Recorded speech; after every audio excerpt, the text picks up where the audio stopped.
ఉండొస్తానని వెళ్ళింది నాన్న. తను వచ్చే వరకు ఈ నర్సే నీకన్నీ చూసుకుంటుంది అని అంటూ ఉంటుంది సునంద. అయినా నాతో చెప్పకుండా తను ఎలా అలా వెళ్ళిపోతుంది అని ఆదిత్య అంటూ ఉంటాడు. తను ఒకళ్ళతో చెప్పాలా? తనకి అందరితో అవసరం లేదు కదా. అక్కడైతే తన జోతం ఉంటుంది. ఆ 4 రోజులు సంతోషంగా ఉంటుంది అని ఆనంది మీద లేనిపోని అన్నీ చెప్తూ ఉంటుంది సునంద. అయితే అప్పుడే ఇక ఆనంది అవి విని, ఎందుకు అత్తయ్య గారు, ఎందుకు ఆయనకి నా మీద కోపం వచ్చేలా చేస్తున్నారు? ఇప్పుడిప్పుడే ఆయన నాకు దగ్గరవుతున్నారు. మీ మాటలతో ఆయన నాకు ఇంకా దూరం అవుతారు తప్ప ఏది కూడా జరగదు అని అంటూ చాలా ఏడుస్తూ ఉంటుంది ఆనంది. తర్వాత ఇక ఆనంది అలా కూర్చొని బయట ఏడుస్తూ ఉండగానే ఆనందికి ఫోన్ చేస్తుంది జ్యోతి. జ్యోతి ఫోన్ చేసి ఆనందితో అంటూ ఉంటుంది, అమ్మ ఆనంది, ఎలా ఉన్నావో?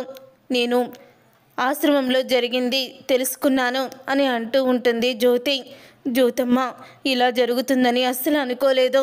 ఆదిత్య గారికి స్పర్శ తెలుస్తుంది, నడక వస్తుందని నమ్మకం మీదే ఉన్నాము. అక్కడ ఎంతో సంతోషంగా ఉన్న వేళ ఇలా జరుగుతుందని అనుకోలేదు. ఇదంతా నా వల్లే జరిగిందని అత్తయ్య గారు నన్ను చాలా మాటలు అన్నారు. కానీ ఆవిడ ఎన్నన్నా నేను భరిస్తాను.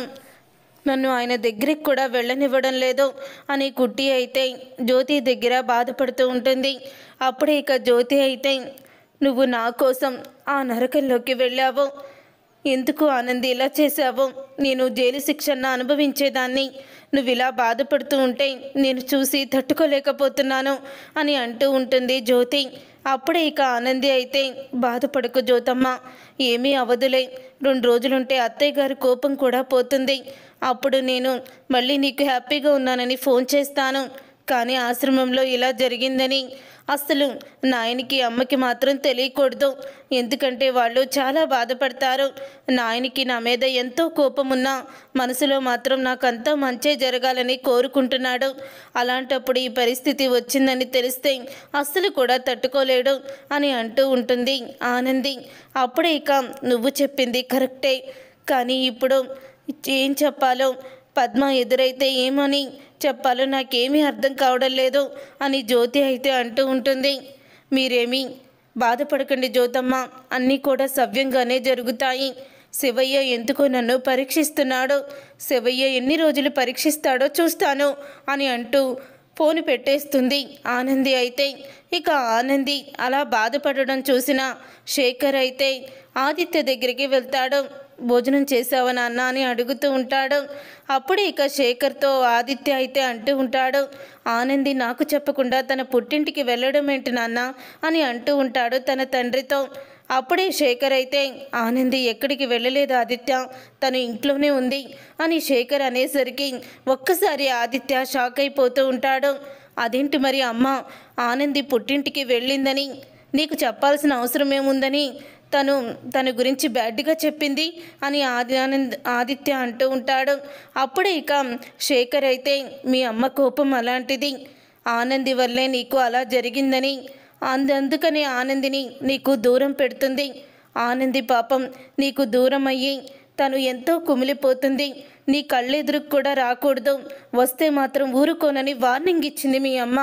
ఇక దాంతో ఆనంది అలా బయటే నీకు కంటికి కనపడకుండా తిరుగుతుంది. నీ దగ్గరికి రాలేక తను మనశ్శాంతి లేకుండా అటు ఇటు తిరుగుతూ ఎంత బాధపడుతుందో చూసి తట్టుకోలేకపోతున్నాను.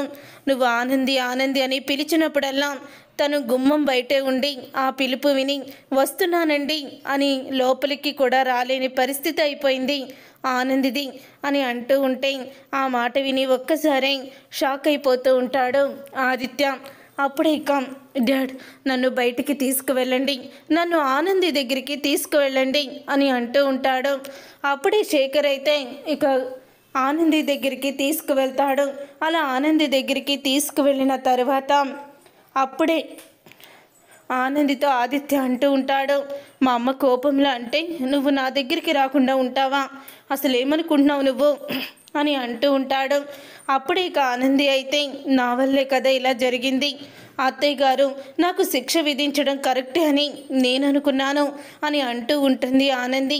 ఇక ఆ మాట విని, ఏంటి నువ్వు అనుకునేది, నువ్వు లేకపోతే నేను గదిలో ఎలా ఒంటరిగా ఉంటాను అని అంటూ ఉంటాడు ఆదిత్య. అప్పుడు ఇక సునంద అయితే వస్తుంది. ఇక సునంద వచ్చి అంటూ ఉంటుంది, ఏంటి ఆదిత్య, ఎందుకు నువ్వు బయటకు వచ్చావు?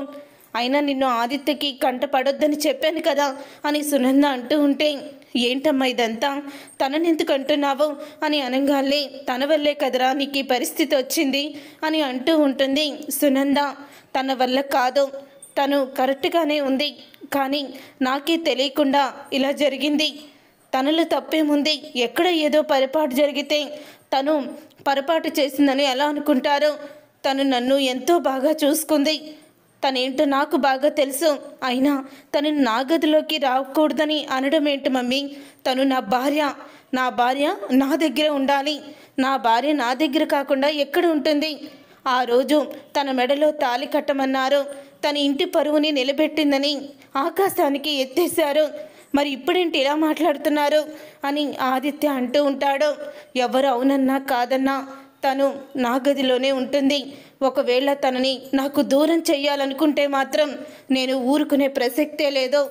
తనంటే నాకు ప్రాణం అని ఆదిత్య అయితే ఆనంది మీద ఉన్న ప్రేమని బయట పెడతాడు. అది విని ఒక్కసారే సునంద షాక్ అయిపోతూ ఉంటుంది. ఇక శేఖర్, ఆనంది ఇద్దరు కూడా చాలా ఆనందపడుతూ ఉంటారు. చూసారుగా ఫ్రెండ్స్, రాబోయే కథలో ఖచ్చితంగా ఇలాగే జరగబోతుంది. మరి ఇలాగే జరగాలని మీరైతే కోరుకుంటున్నారా? అయితే వీడియోని తప్పకుండా లైక్ చేసి ఛానల్ని సబ్స్క్రైబ్ చేసుకొని పక్కనే ఉన్న గంట సింబల్పై ఆల్ అని క్లిక్ చేయండి. అప్పుడే మేము పెట్టే ప్రతి వీడియో మీరు మిస్ కాకుండా చూసేయవచ్చు.